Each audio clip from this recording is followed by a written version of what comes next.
川普現在要派出特種部隊了，深入伊朗的境內，強行奪取大約是達到450公斤的高濃縮鈾。講他一進到伊朗領空的話，伊朗不是委內瑞拉，他有他的空軍。我說一句實在話，他還是能夠跟你奮力一搏。你要取得絕對的空優，如果沒有的話，你隨時都可能遭遇擊落。專家損失了5個人，奪取濃縮鈾的計劃就泡湯了，就失敗了。因為只有專家才能夠移得動那些東西。觀眾朋友，今天趕快來關心，川普現在豪賭，他要奪的就是核行動，但是現在恐怕會被全部殲滅掉。今天我們會來看到川普他的核行動恐怕會面對的7大難關，致命難關有哪一些呢？那麼美軍會不會重演當年的黑鷹計劃失敗了呢？今天就這些議題會一起來做關心。這一場中東戰火延燒到現在，川普可以說是內外交迫，但是現在似乎正在醞釀一場是連美國軍方恐怕都做不到的任務。來自於華爾街最新的披露，川普現在正在考慮的就是一個極端的選項，他可能接下來要派出特種部隊了，要做什麼呢？深入伊朗的境內，強行奪取大約是達到450公斤的高濃縮鈾，這麼難度高的一個行動，我們來看到是需要長時間佔領跟撤離的一場地面戰，連美軍退役將領這一位是沃特爾也很不看好，他說這並非是能夠速戰速決的任務。為什麼說非常的致命呢？我們趕快來看到，對於美軍來說，要奪取這些核設施、核濃縮鈾，有7大的致命難關，一起來看。首先，第一關，你要進去的時候，總要有突破吧？你在空中的時候，就可能直接被打下來了。面對的就是伊朗的防空飛彈，還有它的無人機可能做攔截。會不會美軍在第一關就被打落全滅了呢？再來看到的是，接下來你要登陸的階段，但是你沒有建立好安全的落點臨時搭建的這種落點也需要數天甚至數週才能建立好。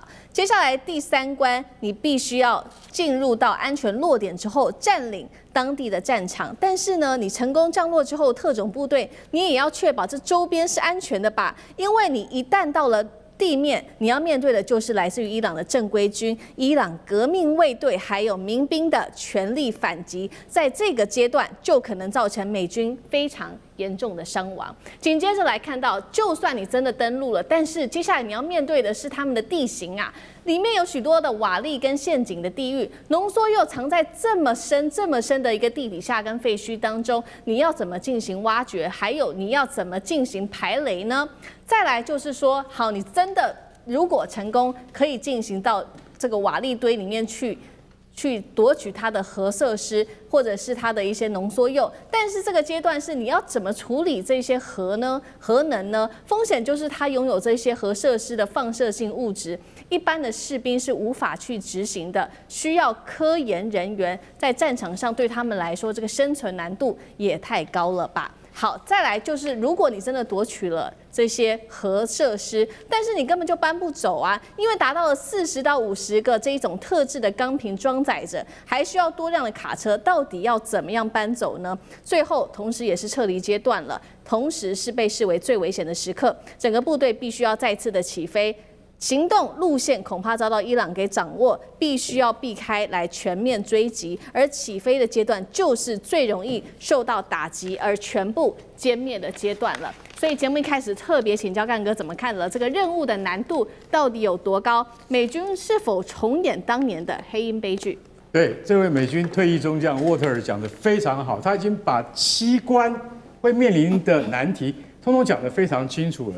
但在歷史上面，我來舉這些例子，大家就會發現說，他講的的確不是危言聳聽。為什麼呢？好，我們先看就是在1980年代，這我們提過，叫做鷹爪行動。在這次鷹爪行動是為了要救出66名在德黑蘭的伊朗人質，對不對？於是就派出了8架直升機要去把人質，因為他們都算好了。派出美國最大的 CH-53重型直升機要去救這些人質，66個人，再加上美軍的特種部隊，這樣算進去的話應該夠了。然後還有護航的戰機，結果你知道他們千算萬算就沒有算到一點，哪一點？沙塵暴。結果2架直升機在沙塵暴之中你看不見我，我看不見你。當時還沒有 GPS 系統，1980年的時候，兩架直升機撞在一起，造成8名美軍死亡。這個行動馬上就問，請問卡特總統這件事情怎麼辦？當時就馬上下令取消了。為什麼？因為這已經沒有辦法再達成任務。就算特種部隊能夠進到德黑蘭的美國大使館解放出人質的話，也來不及用直升機再運到當時海外的2棲突擊艦上。大家要知道，在1980年，美國就已經具有2棲突擊能力的突擊艦，就現在我們常在提到的，就迪利波里號啊，或是全獅號像這樣的船，美國當時就有了。可是因為長距離奔襲，所以說今天沃特爾所提出來的這些問題非常非常的重要。第一點，你必須要有絕對制空啊，然後你要選派的人，我們現在就要先點出來，不可能是特種部隊，特種部队幹不了這個活兒。為什麼？因為這個就是要去奪取，你要去搬人家的濃縮鈾。大家要知道，那個濃縮鈾不是大家想象中的那麼一小顆，或者是像一個手提袋就可以拿得起來的，這些濃縮鈾都要放在特制的儲存槽啊，然後它移動的話要放在更特殊的鋼瓶裡面，它才能夠移動，這要非常小心的。所以你必須要有專業的核設施處理人員，不是特種部隊。那特種部隊他們沒有受過這樣子的訓練，所以說你必須要有懂的人。那些人坦白講，根本就算是科學家，而不是軍隊。就算他是特種部隊裡面特別挑選出來的精英，懂得怎麼樣防範啊，像這個銫137的外泄啊，大家知道，還有鈾原料啊，但那個輻射外泄，這個都是屬於專家級的士兵才能夠做得到的。那你有多少像這樣子的士兵？當你奪取了之後，你又怎麼樣可以安全的運出來？這都是非常非常專業的問題。然後我們從頭開始講，他一進到那個伊朗領空的話，伊朗不是委內瑞拉，他有他的空軍。我說一句實在話，他還是能夠跟你奮力一搏。你要取得絕對的空優，你才敢派這樣的部隊下去，對不对？那如果沒有的話，你隨時都可能遭遇擊落。你一旦擊落，損失的人員不用多，專家損失了5個人，整個計劃奪取濃縮鈾的計劃就泡湯了，就失敗了。為什麼？因為只有專家才能夠移得動那些東西，我們已經說得非常清楚了。然後你降落之後，就像我剛才講的，1980年代發生的那個事，伊朗根本還沒有找到美軍的位置，美軍就互撞，整個行動就失敗了。然後再到什麼？再到我現在要拿出來的黑鷹計劃，過了13年之後，所謂的黑鷹計劃 （Black Hawk Down） 其實不是 Black Hawk Down， 其實不是計劃，是根本黑鷹就是被擊落的。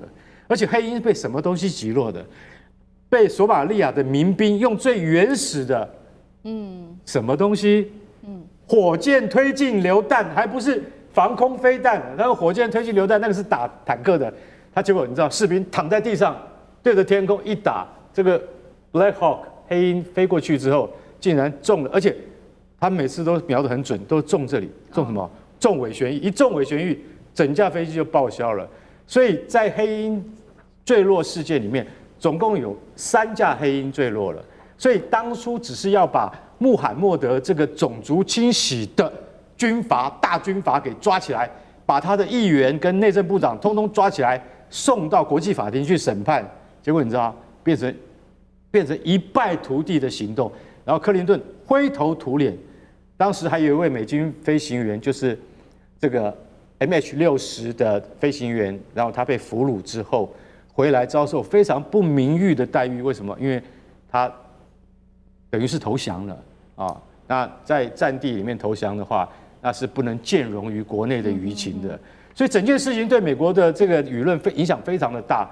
所以你今天如果說有6架直升機或12架直升機進到了伊朗的領空或者領地裡面，你怎麼樣能夠安然退出來？最後，就算這些都成功了，你要搬上什麼飛機，它才能夠運得走？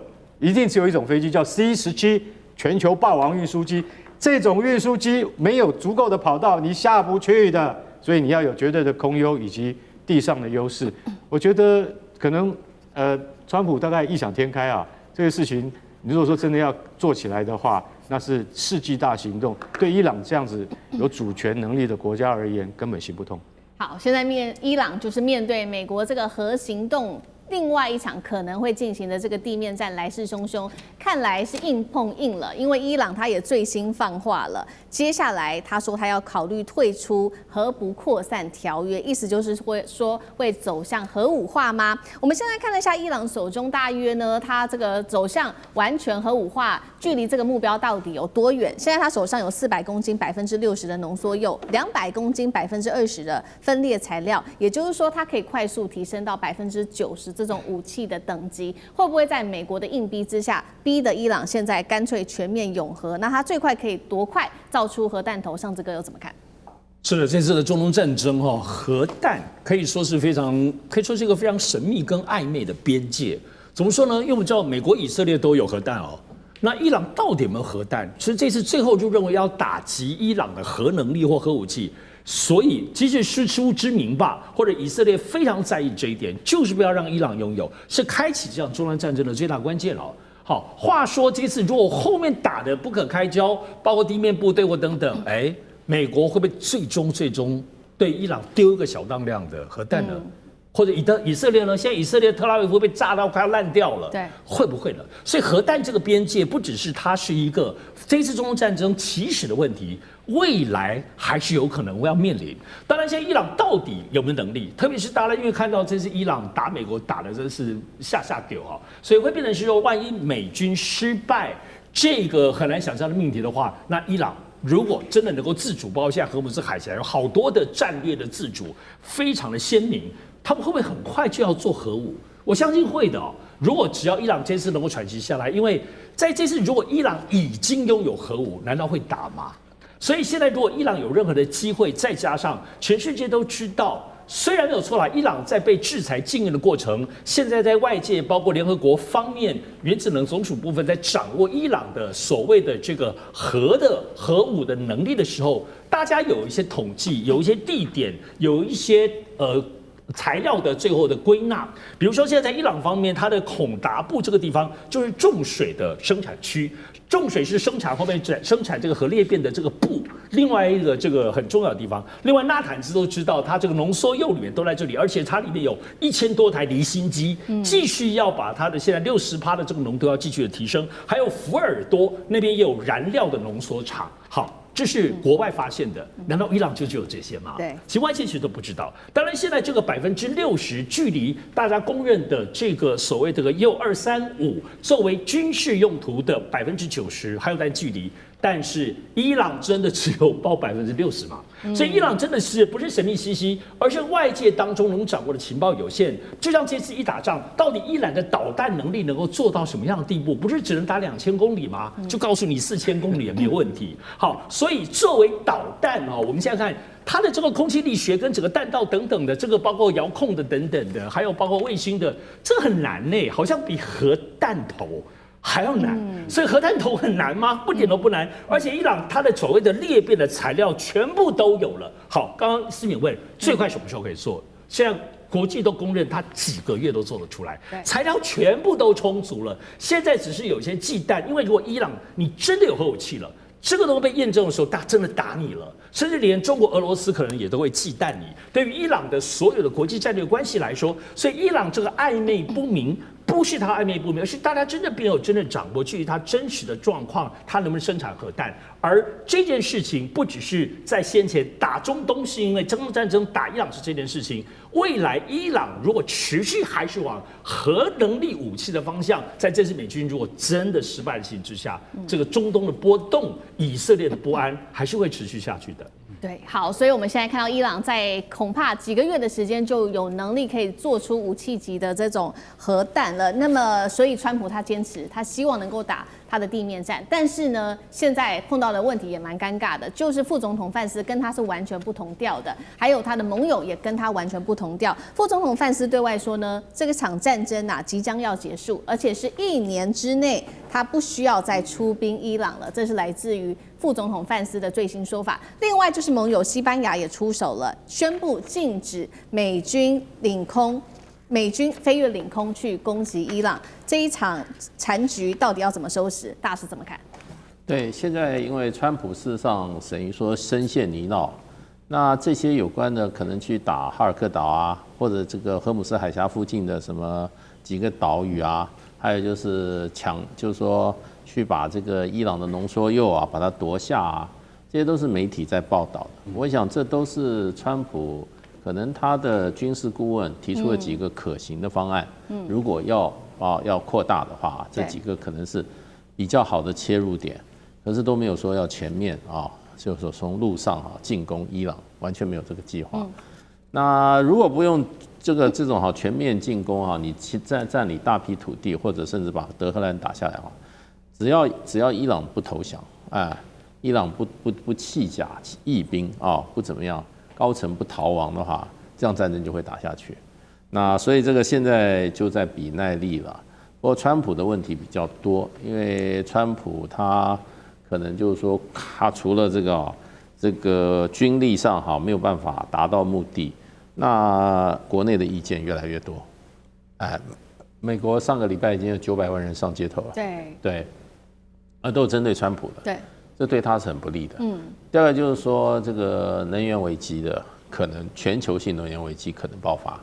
這爆發以後，一定會造成美國的能源價格高漲，那會更加劇他內部對川普執政的不滿。所以現在看起來比較脆弱的應該是川普這一方。所以呢，我覺得川普可以收場的，第一個，他當時找范斯出來就已經有一點點想要收場的味道，因為范斯從頭到尾都不贊成這場戰爭，他是反戰，而前一陣他也公開對批評內塔尼亞胡，說你們那個時候認為斬首行動成功就可以帶動的這個伊朗的政權轉移，這是過度樂觀的期待。這個東西他有一點把這個推出去了那范斯又講說這個東西可以結束還1年之內不需要再動用兵力這都是一種可以找到台階下的一個說辭。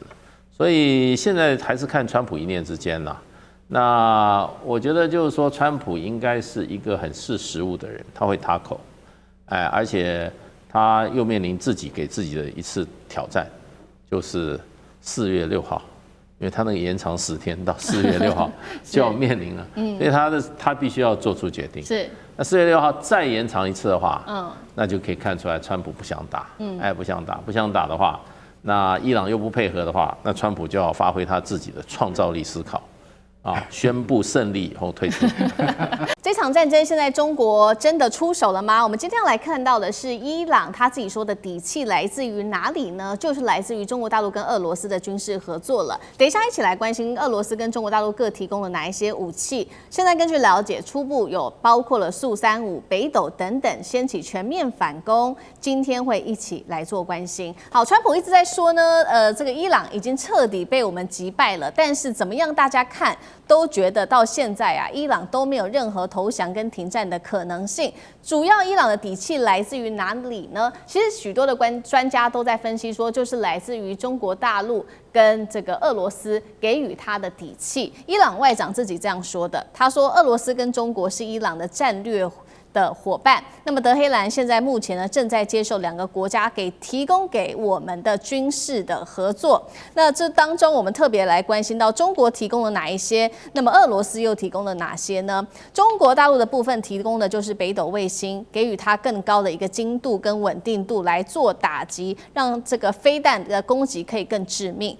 再來看到是俄羅斯，根據烏克蘭媒體的說法，長久以來秘密提供伊朗它的戰機，這當中包括今天看到的2款，像是雅克130教練機，另外還會再交付的就是它的速35戰鬥機了，將會大幅的提升伊朗它的空軍戰力。所以節目一開始要特別請教呂艦長，中俄未來還可能提供哪一些武器？那麼也來分析一下，包括了北斗跟速35對於伊朗戰力有多大的提升？我們現在所看到的，例如說見證者136，或者是剛剛講到的尼什飛彈，為什麼這麼樣的精準？其實就是來自於它的定位系統。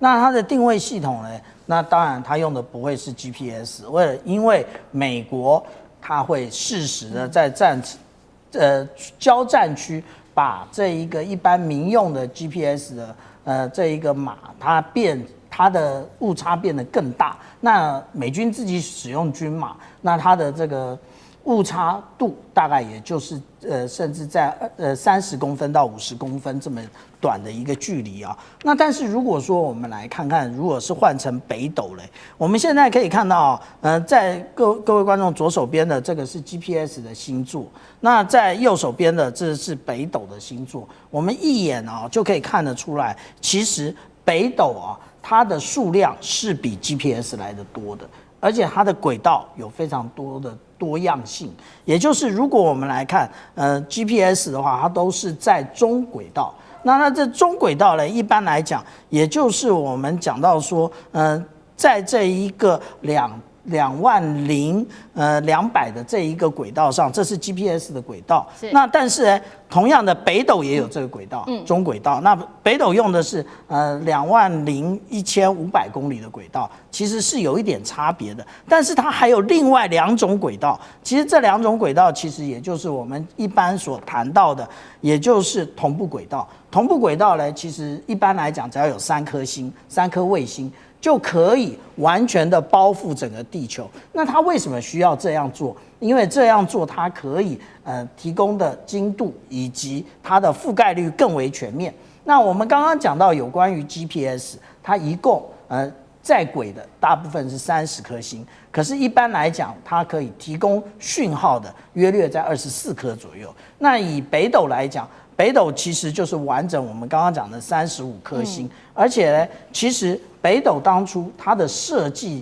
它大部分的改變了，就是說它的頻率使用部分，它盡量避免了跟這個黃色的 GPS 相同。那我們看到北斗是粉紅色的部分，我們看到北斗的粉紅色的部分幾乎都沒有跟 GPS 重疊，為什麼？因為可能 GPS 也具有干擾的功能啊，那這也是我們講到的部分啊。那另外，其實北斗還有一個非常重要的功能，也就是它可以作為一種差分式的定位，也就是它有個固定式的一個標杆可以進行定位。其實 GPS 也有，但是 GPS 呢，它的這一個數量比較少。那對於北斗來講，它全球覆蓋有100多個這種標杆。如果說有標杆的話呢，它的這一個誤差可以小到只有10公分。那我們來看啊，我們常常講中國大陸，無論是百度或者是高德地圖啊，那其實它的這種都是使用北斗的訊號。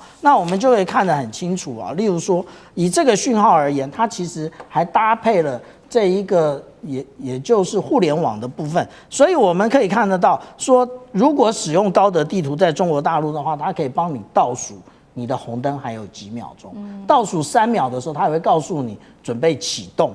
那我去年去大陸的時候，我竟然發現他們還有告訴你前面有施工的狀態，也就是我們現在看到這一個上面啊，它其實就是標注出有施工的狀況，有施工的狀況，你就可以提供那個我們現在這種輔助駕駛，讓你預警前面有施工而不去撞到。那它其實它的原理很簡單，它就在這個警示燈上面，其實就發送了訊號，然後你的北斗接收器就能夠接收。那至於說我們講到這個蘇凱35的部分呢，還沒接收，那也就是目前沒有戰力，只能夠等到未來下一次可能發生的戰爭才會使用。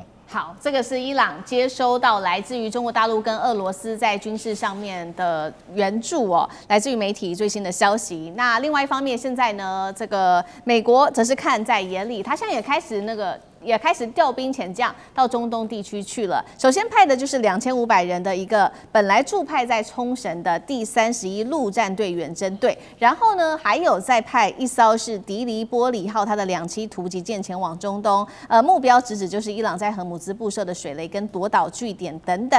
那現在大家在關注美軍到底接下來會不會發動地面戰？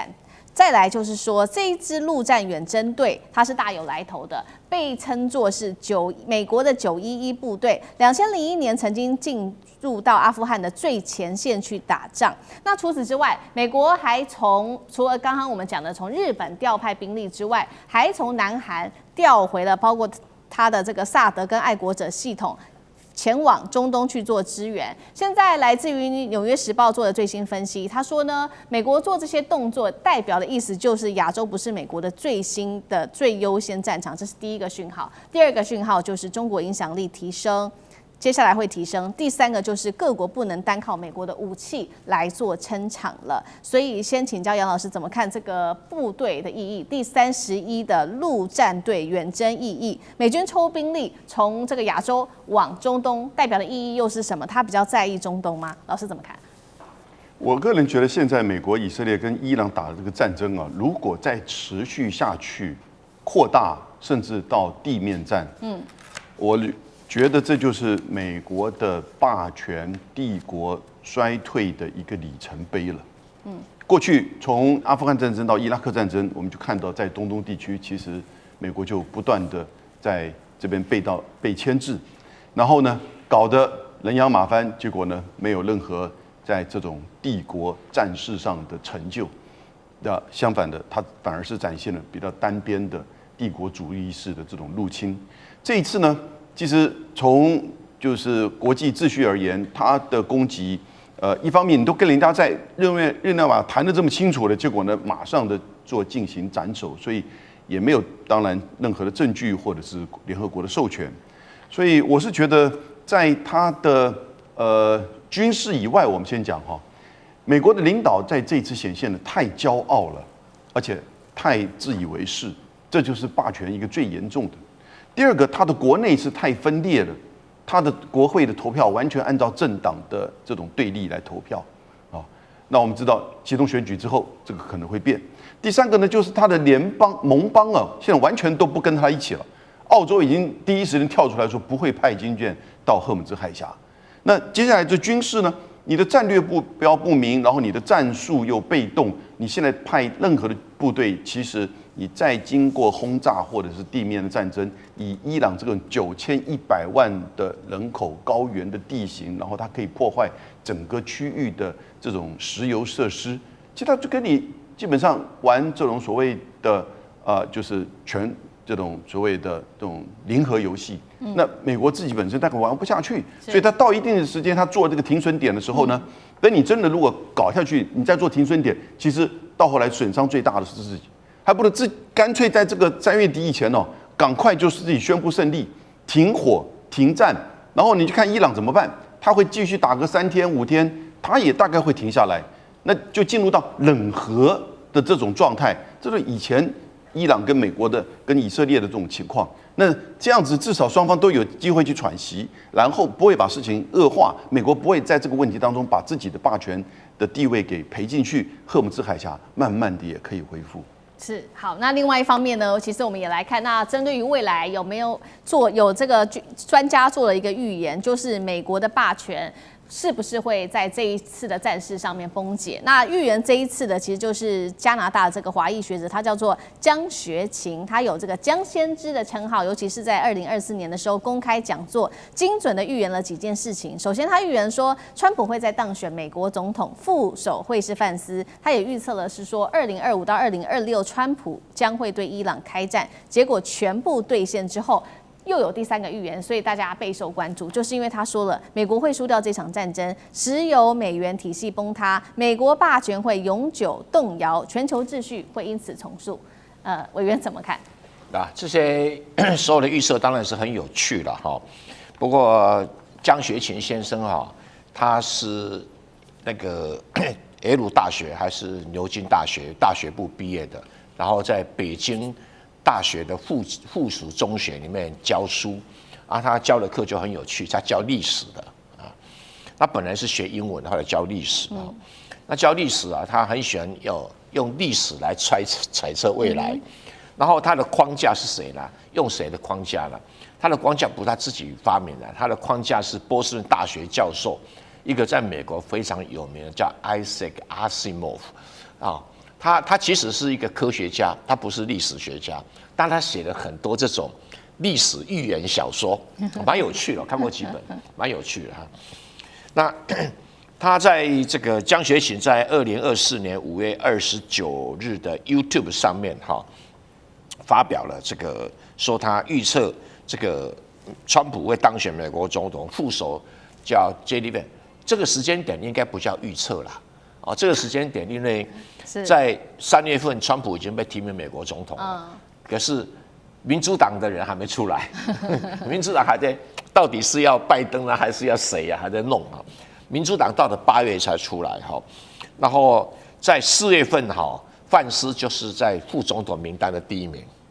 啊，所以這個不叫做預測，而是那個時候全美國受了賭注都認為川普會贏啊。范斯是副總統，所以這一步我們不能夠把它當做他的預測。大家很神的地方是說，預測到川普會對伊朗發動戰爭哈。那這個他是在2024年5月29號預測，這是很神。但是他的典故是來自於我講的那個Isaac Asimov 的小說啊，情節幾乎是一模一樣，但是他做了一個預測哈，未來說美國將輸掉這場戰爭，那就看你怎麼去定義輸跟贏。這場戰爭最詭異的地方是，每一個人都可以說對方輸，每一個人都可以說自己贏，這很特殊的。但是我從戰略角度來講，美國如果失去了荷姆茲海峽的控制權，那絕對是美國輸。因為軍人死傷幾個，導彈用幾個，那已經不是重點。那看戰爭啊，先看大戰略。大戰略的要點，如果輸了就是輸了。那美國輸就輸在荷姆茲海峽是不是被伊朗控制？那伊朗的確被打得很殘破，這個政權能不能持續下去，我也不樂觀。但是如果以後伊朗控制了荷姆茲海峽，可以威脅所有的波斯灣國家，這伊朗在戰略上的大勝。即使全國人民死一半都值得。憑良心講，從戰略角度來看是這樣。那荷姆茲海峽當然跟以色列沒有關係，但是如果讓伊朗控制了荷姆茲海峽，伊朗以後可以發展更多的軍力，你以色列就會更麻煩，所以以色列會輸。所以輸贏我的標準是，當然別人不一定，我的標準就是荷姆茲海峽的控制權到底在你美國手上，還是未來會跑到伊朗手上，這個是判斷的標準。那美元體系不會瓦解啦，你只要看看這一場打了以後，石油價格暴漲，美元也跟着大漲啊。反而大家是拋黃金、拋股票為了去買石油，所以大家去搶美元啊。所以但我知道很多人對石油美元的定義啊，可能跟經濟學家的用的定義不太一樣。當時的石油美元的定義是，美國自己拿美元來買石油，那當时是美國是石油最大進口國嘛，是用美元來買石油，所以阿拉伯國家、產油國家手上很多的美元，那美國就答應他們說，我讓你們隨時可以在美國投資任何東西，所以美國的資本市場對阿拉伯國家全面開放，所以阿拉伯國家拿到美元，他就沒有這個擔憂。但是俄烏戰爭就造成一個結果，原來美元還可以被凍結的，還可以被沒收的，所以從那個時候開始去美元化，很多國家開始買黃金。可是美元一直處於弱勢，一直落到了這一場戰爭開始，你要發現要買石油，美國不用買，我們買石油還是只能用美元，因為其他國家的資本市場都有一定的限制，比如中國大陸很大，那人民幣為什麼行不通啊？只能很局限的使用，是因為中國大陸資本市場沒有開放。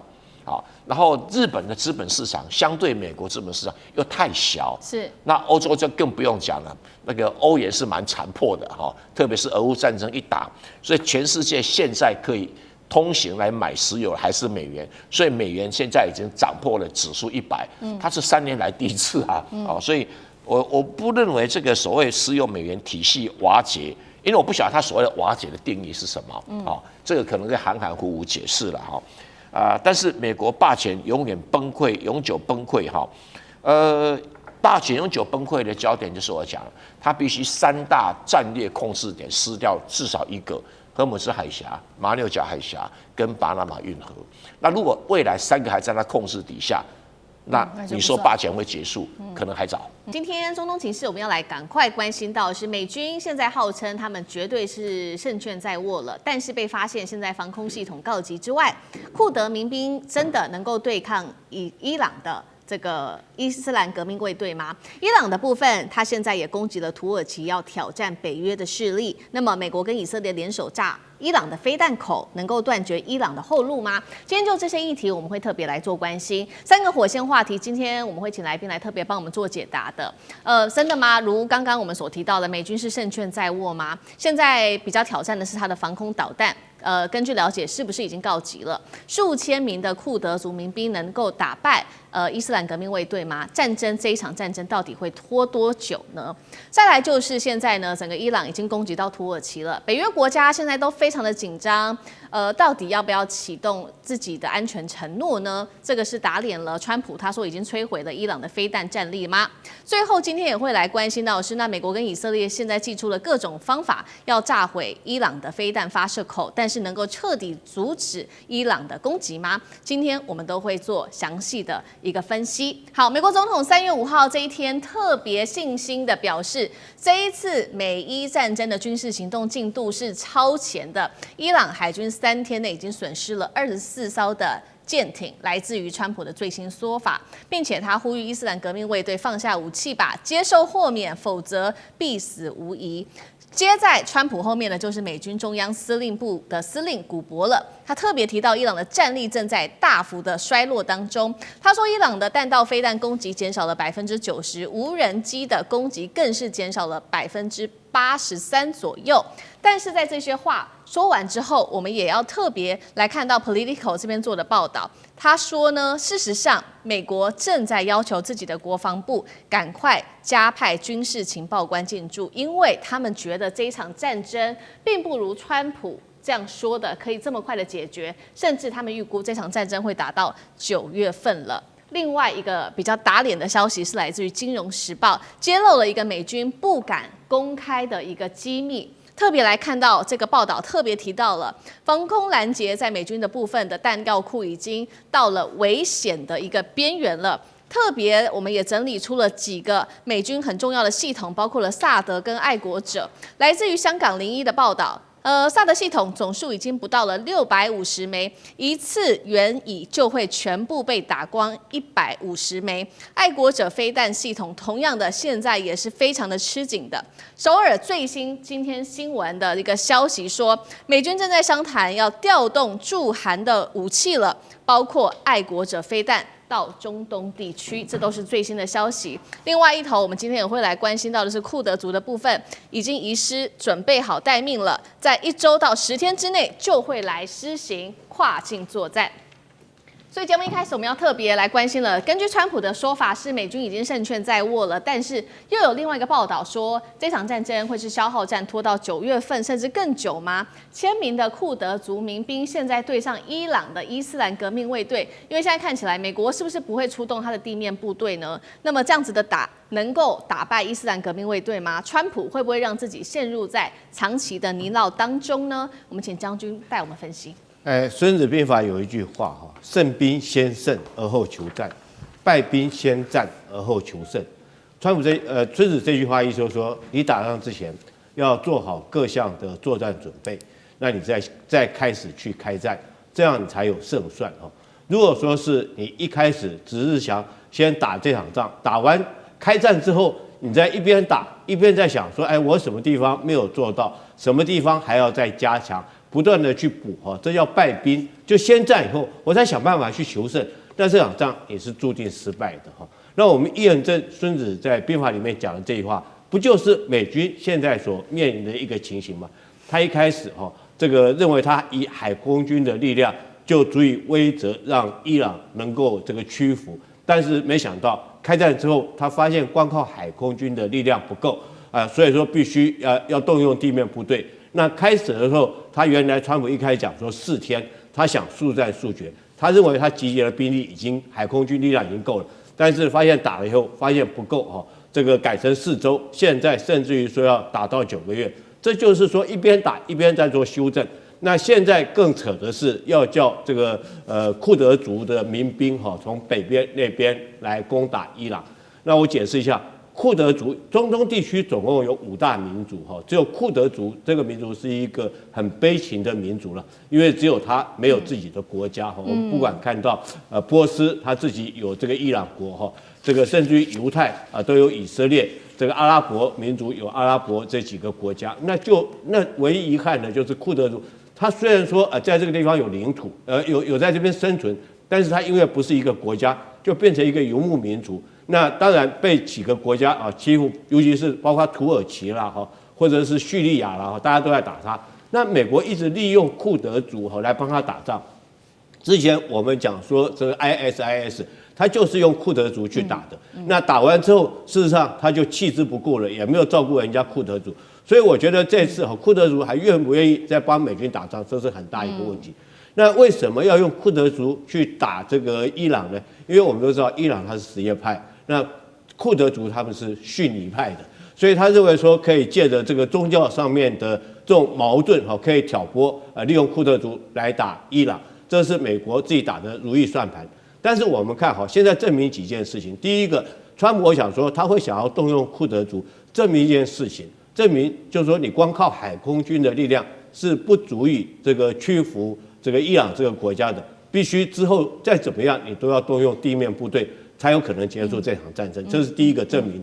這個我們之前所研判的沒錯。那你川普要打這場仗，從頭到尾你都沒有準備地面部隊，在這邊那臨時去拉了庫德族來打。第二個，我們看看伊朗這個國土，這個打仗來講的話，天地敵我水，這5個因素你要考慮進去。天候地形，那我講地形好了。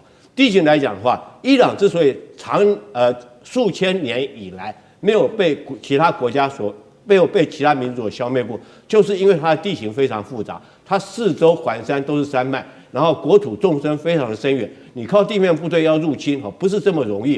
我們都知道，從海岸線到這個德黑蘭要1000公里長，1000公里你作戰縱深要多久啊？那你光開車你要開多久？那你運這個彈藥要運多久？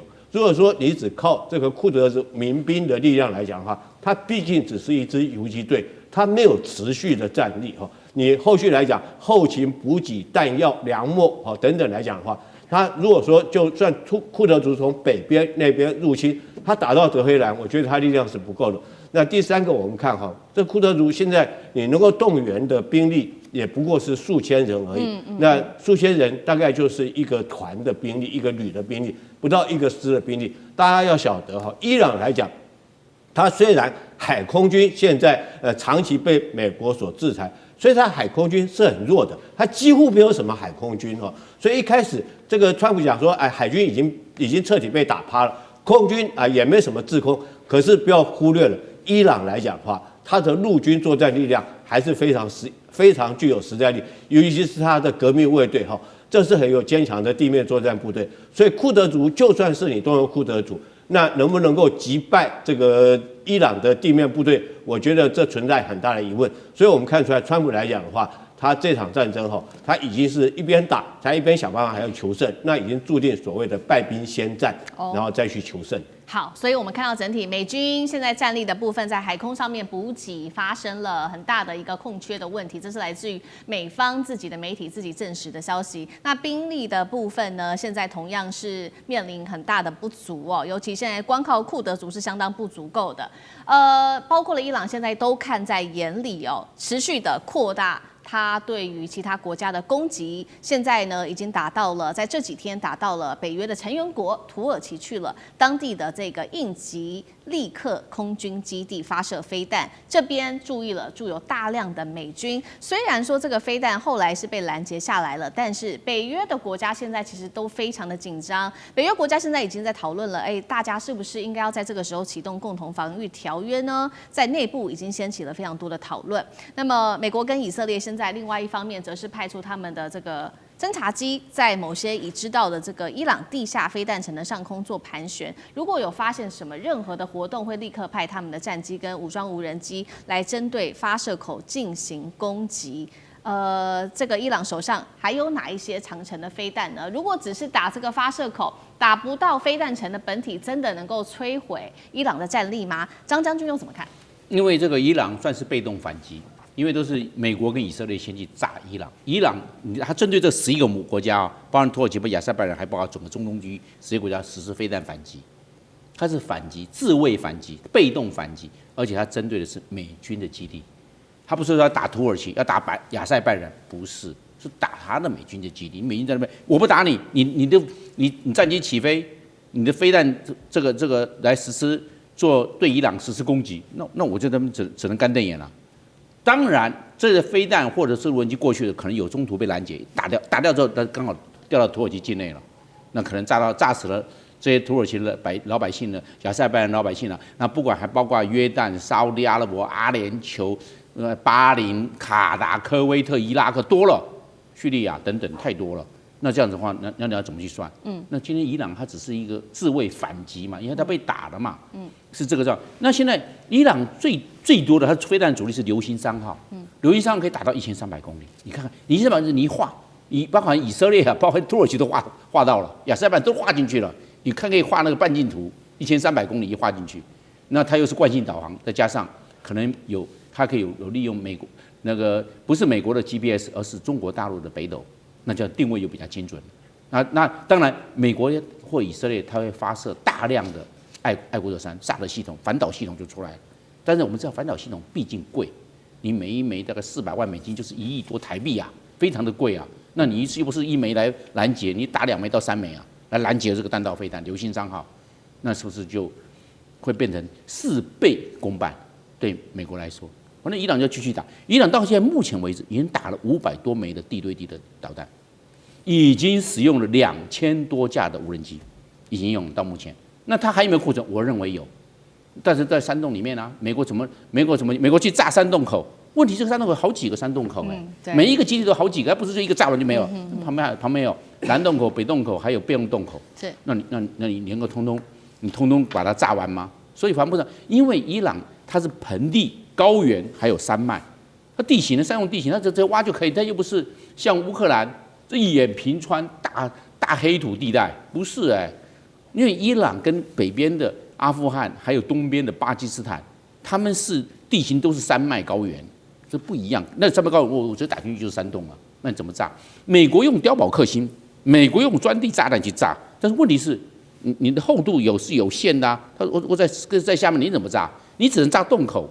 洞口位轻轻就出来了，裡面是好的，你洞口炸爛，但是裡面是好的，是這個樣。所以真正要毀滅、一網打盡伊朗的無人機跟地對地的飛彈，我認為蠻困難的。同時，美國現在面對3個壓力：第一個時間壓力，本來說打4天，或者說打2個禮拜，現在說我們可以打4個禮拜啊。那4天變成4個禮拜，你不增加7倍啊？或者說，美國是面對的時間壓力，而且知道現在美國的情報線現在已經開始初選了。都有這方面的壓力，都已經開始了，所以時間的壓力，美國必須面對。第二個壓力，庫存壓力，它向韓國調撥，沒有向日本調撥嗎？你敢講嗎？對，沒有向台灣調撥，你敢講嗎？那只是有人講，有人還不敢說。我向你調撥，你還可以，還不能咋呼。換句話說，美國現在能夠，不管是愛國者或者其他的遠距遙攻精準武器，去用差不多了。那現在要調撥，要不然我也沒了。那伊朗還有，伊朗還打我，我沒有攔截不行，那他為什麼像歐洲調撥最快那麼近？不行，因為像烏克蘭戰爭那邊，他現在有戰爭急需，不可以像歐洲的調撥，那像亞洲吧，對不對？朝鮮半島現在也沒有什麼狀況啊，對不對？這個黃海、東海也沒有任何狀況啊，可以。所以美國它現在有庫存降低的壓力，現在顯現了。第3個，國際能源的壓力，你這荷姆斯海峽被伊朗這個封鎖，大家能源都叫苦連天。這個東西，國際壓力或者能源壓力會回到美國上面，它就要面對。越久，它的壓力會越大，因為大家缺的東西了，股票都往下，又都往下修了。這是經濟壓力，這是能源壓力，這個是整個國家壓力的表現。這會回到川普，會回到美國身上啊，所以也是一個很大的壓力，會隨着時間越久，壓力會越大，3股壓力都會集中到美國身上。好，所以看到現在美國面臨軍事武器庫存的壓力之外，還有同時來自於國際各方給予美國的壓力。那其實，在這個時候，美國還是希望能夠介入到伊朗的神權，能夠把這個神權教士給滅了。那川普現在積極介入的就是，雖然說哈米尼被斬首了，但是呢，現在傳出來說哈米尼的次子會擔任接下來的最高領袖。那這一位是穆吉塔巴，川普已經說了，穆吉塔巴如果要接任的話，我是不可以接受的。川普也向这個《紐約時報》透露說，他接下來想要做的事情就是，當時呢，這個針對委內瑞拉，他想要仿效這個案例，協助委內瑞拉來建立新政府。他說，伊朗也要做一樣的事情。但是當然了，這個專家也特別做了分析，伊朗比委內瑞拉複雜多了，裡面要涉及到的包括了有宗教領袖的體系、革命衛隊，還有軍警等等。川普要介入神權，真的做得到嗎？聶老師怎麼看？ OK， 我覺得川普啊，從某個角度，他應該心中是蠻慌的。表面當然好像很鎮定，因為他拿着他美國的霸權，認為他什麼都做得到。第一個，在武的方面，剛剛已經講了。第一個，他很喜歡用代理人戰爭，這是最聰明的做法。但是他也不夠智慧，因為剛剛也講，庫德族人數有限，力量不一定夠。但是這是他的一招打法，因為美國必須要用代理人，他才有辦法穩住他自己的後盾力量。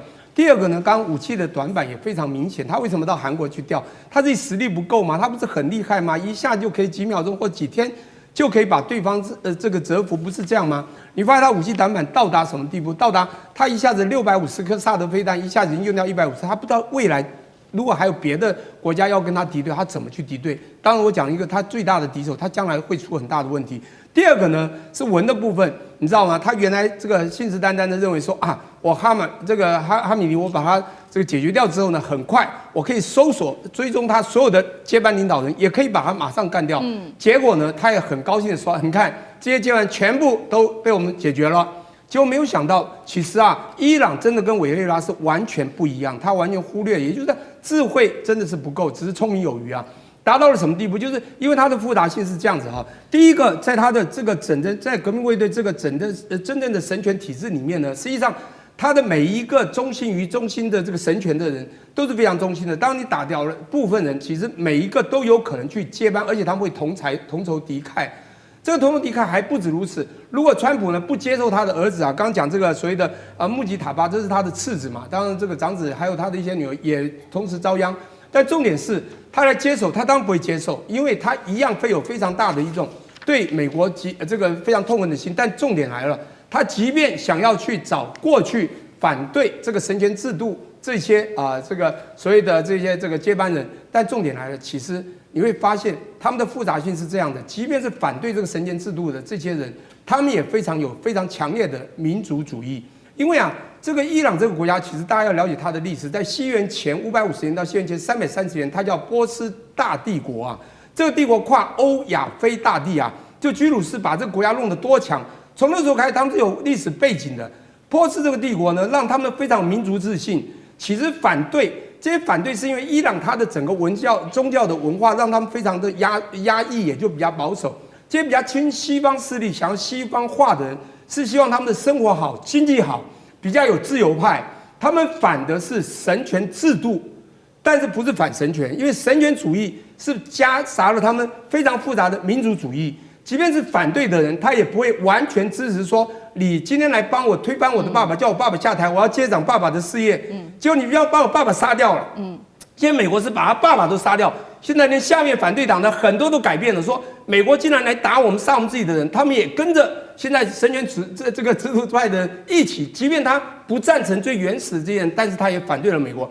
所以你會發覺，川普他現在要找接班人的確不容易，所以我覺得他慌了。當然，他最不能接受是他那個同個體系下來，他自己是哈米的兒子來接班嘛，對，他一定會非常的用更極端。這個抵抗抵抗這個美國，當然他可能不會直接打美國，在美國在中東所有的這個軍事組織也好，或者說軍事勢力也好，或者所有的美國勢力在那裡可能發生的東西都會做同樣的一些反擊。現在重點來了，美國很奇怪，美國現在發現他打下去打這個不是他想象的，我講川普不是想象中幾天就能夠收割了整個伊朗的所有，發現他好像。要慢慢調整的，要多了幾週，甚至還多了幾個月。我覺得這個以伊朗的神權主義加上民主主義的結合，他們的同仇敵愾，未來的這種民族性，美國可能會跌破了眼鏡。